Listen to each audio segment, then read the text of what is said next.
안녕하세요. 주식의 소리의 애솔입니다. 네, 오늘은 4월 3주차의 마지막 종목인 나라셀라에 대해서 말씀을 드리려고 합니다. 여러분들은 와인 좋아하시나요? 나라셀라는요, 와인 업계에서는 첫 번째로 상장에 나서게 되는 기업이거든요. 국내 빅4 와인 수입사 중에서 하나입니다. 잠깐만 나라셀라의 히스토리를 간단히 말씀을 드리고 본격적으로 시작을 해볼게요. 나라셀라는요, 동아원 그룹의 계열사로 설립된 와인 수입 업체였어요. 근데 동아원 그룹이 경영난에 시달리게 되고 유동성 위기에 빠지면서 자금 조달의 한 방안으로서 나라셀라를 내놓게 됩니다.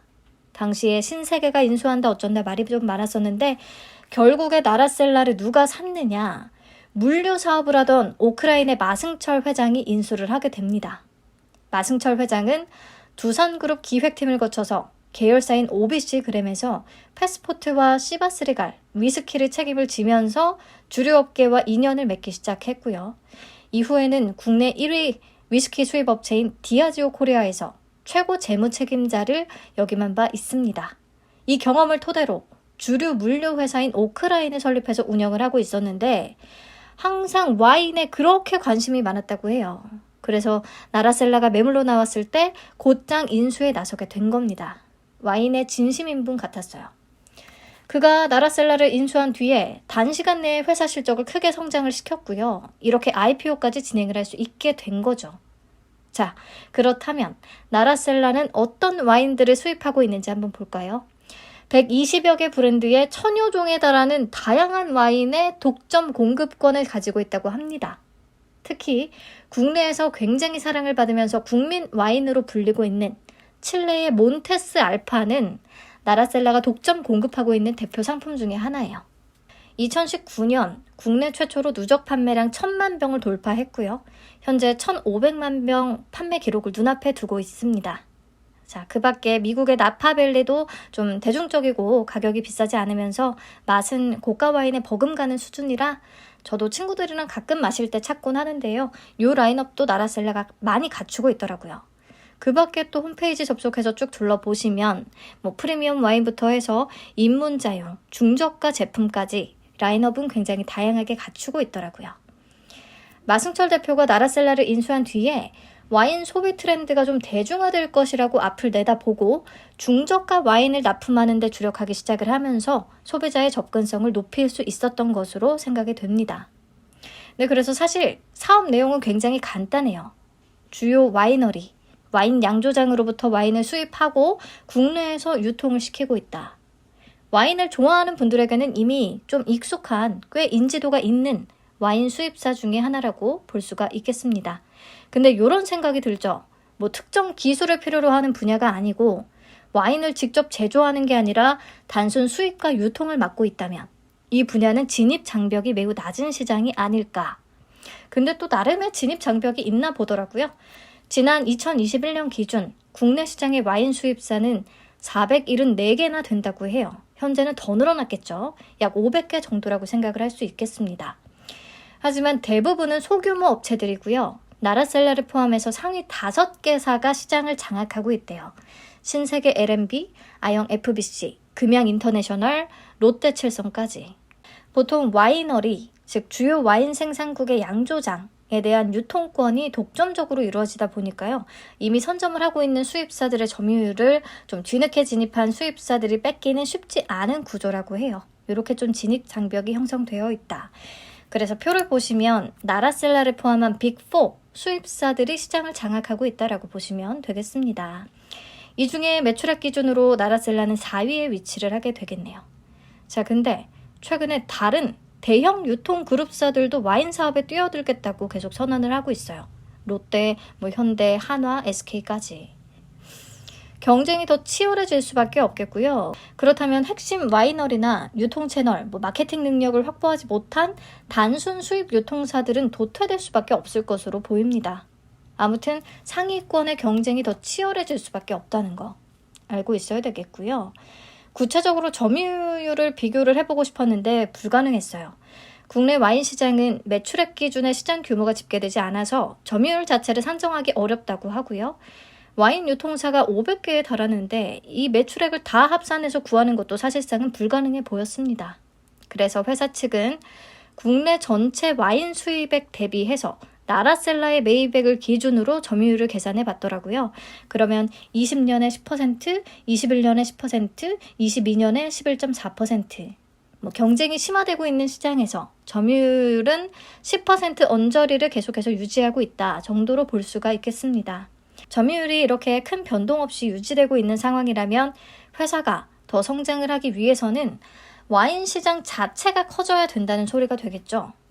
네, 이 표를 봤을 때 국내 전체 수입액이 계속 증가세를 보이고 있기 때문에 와인 시장이 잘 크고 있구나라고 생각을 할 수 있는데 그렇게 단순하게만 볼 문제는 아니더라고요. 이거는 뒤에서 추가적으로 얘기를 하도록 하겠습니다. 네, 우선 이렇게 경쟁이 심화되고 있는 시장에서 살아남을 수 있는 나라셀라만의 경쟁력은 뭐가 있는지 또 살펴보시죠. 첫째, CEO가 주요 와이너리를 직접 관리하고 있다는 부분입니다. 마 회장은 국내로 와인을 들이기 전에 꼭 해당 와이너리를 방문해서 직접 계약하는 것으로 유명합니다. 38년간 주류 유통과 물류업계에 몸을 담았었기 때문에 이 분야의 전문성과 네트워크가 상당하거든요. 앞에서 얘기했잖아요. 와인의 진심이라고. 그래서 와이너리를 매년 방문하면서 돈독한 관계를 잘 유지해 오고 있고요. 주요 와이너리들이 나라셀라의 독점적 지위를 인정하는 공식 서한을 발급하기도 했다고 하는데 이게 극히 예외적인 경우래요. 나라셀라에 대한 신뢰감 표시라고 할 수가 있겠습니다. 근데 제가 앞에서 국내 대형 유통업계들이 와인 시장에 뛰어들고 있다고 했잖아요. 여기도 보통은 그룹 총수들이 와인을 너무 사랑하기 때문인 경우가 많거든요. 이런 경우에 대기업들은 와이너리를 직접 인수하기도 하고요. 그래서 마 회장의 경쟁력이 완전 차별화되는 포인트는 아닐 수도 있을 것 같아요. 앞으로는요. 네, 그리고 두 번째, 브랜딩 능력입니다. 나라셀라는 기본적으로 단순히 좋은 와이너리를 방문해서 많은 물량을 계약하고 싸게 많이 파는 게 중요한 게 아니라는 그런 철학을 가지고 있습니다. 와인이 좋은 가치를 인정받는 게 더 중요하다는 거죠. 그래서 나라셀라는 국내 시장에 좀 맞게끔 와이너리와 상호 합의된 프로모션을 통해서 와인 브랜드 가치를 극대화하는 쪽으로 하는 그런 브랜딩 능력을 갖추고 있어요. 그래서 와이너리들이 자체적으로 실시하는 현지 모니터링에서도 언제나 높은 평가를 받고 있다는 게 회사 측의 설명입니다. 네, 그리고 세 번째, 와인에 특화된 보관, 배송 시스템을 갖춘 물류센터를 가지고 있습니다. 와인은 특성상 빛과 온도 같은 외부 요인에 예민하게 반응을 하기 때문에 적정 온도를 유지하고 최적화된 보관 환경과 배송 능력을 갖추는 게 필수적인 요소죠. 나라셀라는 이 모든 요소를 컨트롤할 수 있는 물류센터를 구축했고 여기에 자동화 장비를 순차적으로 구축해서 효율성을 더 끌어올릴 계획이라고 하네요. 또 고가 와인의 품질을 최상으로 유지하기 위해서 프리미엄 와인존을 별도로 구축할 예정이라고 합니다. 이번 공모 자금으로 도시명 물류센터도 구축할 계획이고요. 네, 그리고 마지막, 어쩌면은 저는 이게 좀 핵심이 될 수가 있을 것 같아요. 신사동에 복합 와인 문화 공간을 위한 빌딩을 지었거든요. 여기서 와인 판매, 체험이나 교육, 카페, 바, 와인 보관 등등이 다 이루어질 예정입니다. 그래서 단순 수입 유통사를 넘어서 와인의 문화 발전을 선도하는 기업이 되겠다라는 포부를 갖고 있는데요. 아무래도 와인 시장이 더 커지려면 와인을 소비하는 소비층이 훨씬 더 확대돼야겠죠, 앞으로. 그래서 나라셀라가 진행하는 다양한 프로그램들이 그 힘을 좀 발휘할 수 있었으면 좋겠습니다. 네, 지금부터는 개인적인 생각이 좀 포함된 내용이라는 거 먼저 말씀을 드릴게요. 쭉 보면 나라셀라는 규모도 꽤 있고 경쟁력도 갖춘 와인 수입 업체라는 것에 동의를 합니다. 그리고 최근 몇 년간 와인 시장이 급격히 성장한 것도 맞아요. 국내 와인 수입액 추이를 보시면 19년 대비해서 20년 그리고 21년에 폭발적인 증가세가 나타났음을 알 수가 있거든요. 근데 그렇다면 앞으로 와인 시장이 추가적으로 얼마나 더 커질 수 있을 것인가? 이게 우리의 관심사죠. 지금까지의 폭발적인 성장세까지는 아니지만 안정적으로 꾸준히 성장할 것이라는 전망이 지배적이기는 합니다. 아무튼 이미 급성장한 뒤에 안정화 단계에 들어갔기 때문에 대기업들이 진출을 한다고 해서 이 파이 자체가 폭발적으로 커지지는 못할 것으로 전망이 되고 있어요. 그리고 좀 가까운 미래를 생각한다면 저는 걱정이 앞서기도 합니다. 2023년의 와인 시장은 좀 어려울 것으로 전망이 되고 있거든요. 다시 와인 수입액 추이표를 보시면 21년 대비해서 22년에 수입액은 늘어났지만 수입량은 줄어든 것을 확인할 수가 있습니다. 중저가 와인 판매량이 감소하면서 이를 만회하기 위한 방안으로 와인 수입업체들이 고가의 와인을 주로 수입했다라고 분석을 하더라고요. 수입량과 판매량은 감소하지만 비싼 와인 위주로 수입을 하고 또 판매가 되는 그런 프리미엄화 움직임이 나타난다라는 겁니다. 아무튼 중요한 건 주요 와인 생산국들의 가격 인상으로 와인 수입 가격은 오르고 이게 판매 가격 상승으로까지 이어지고 있는데 중저가 라인을 소비하는 젊은 세대들은 물가 상승으로 인해 지출을 줄이고자 하는 현 상황에서 비싼 와인 대신 저렴한 주종으로 옮겨갈 수밖에 없다는 거죠.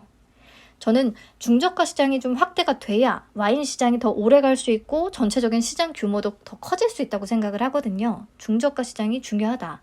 그래서 고물가와 불경기가 계속되고 있는 올해는 좀 어렵지 않을까 싶습니다. 그리고 실적에도 이런 부분이 살짝 나타나고 있는데요. 보시면 2020년에 비해서 2021년에는 실적이 크게 뛰었습니다. 매출액, 영업이익, 순이익 모두.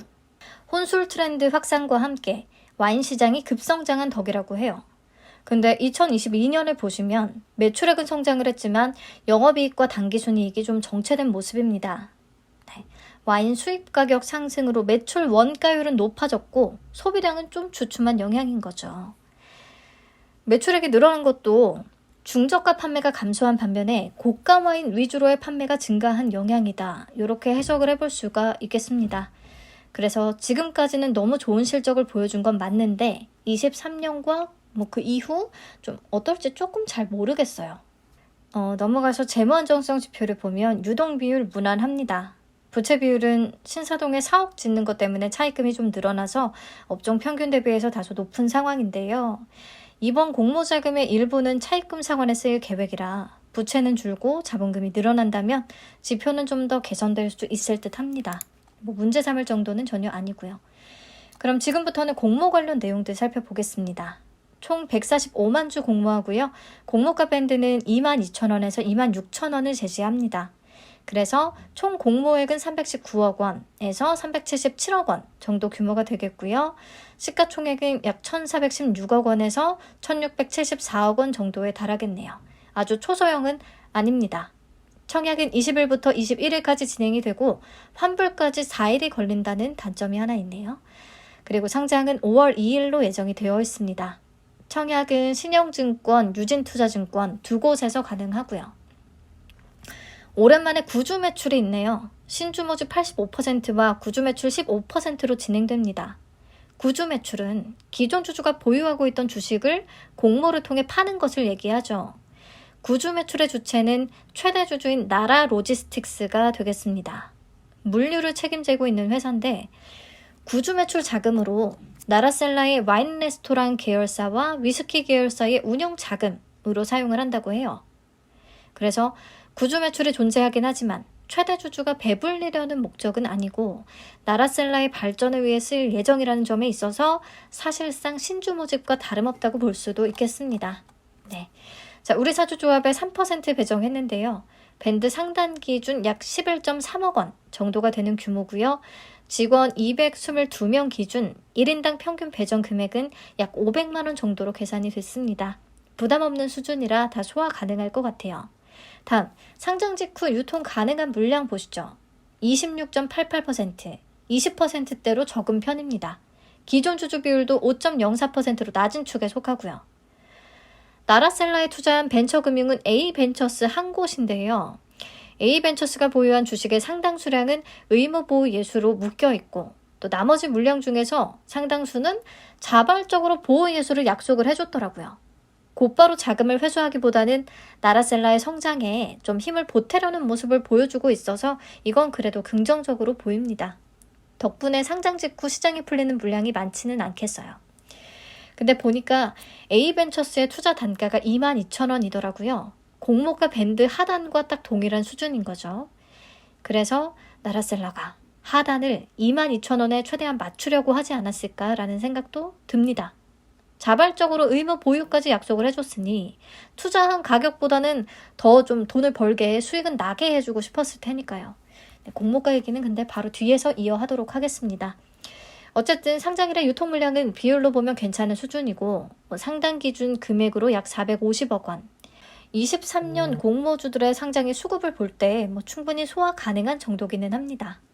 그리고 미행사 주식 매수 선택권 중에 1년 이내에 행사 기간 도래하는 것도 없겠고요. 네, 이번에는 공모가 산정 내역 같이 한번 뜯어볼게요.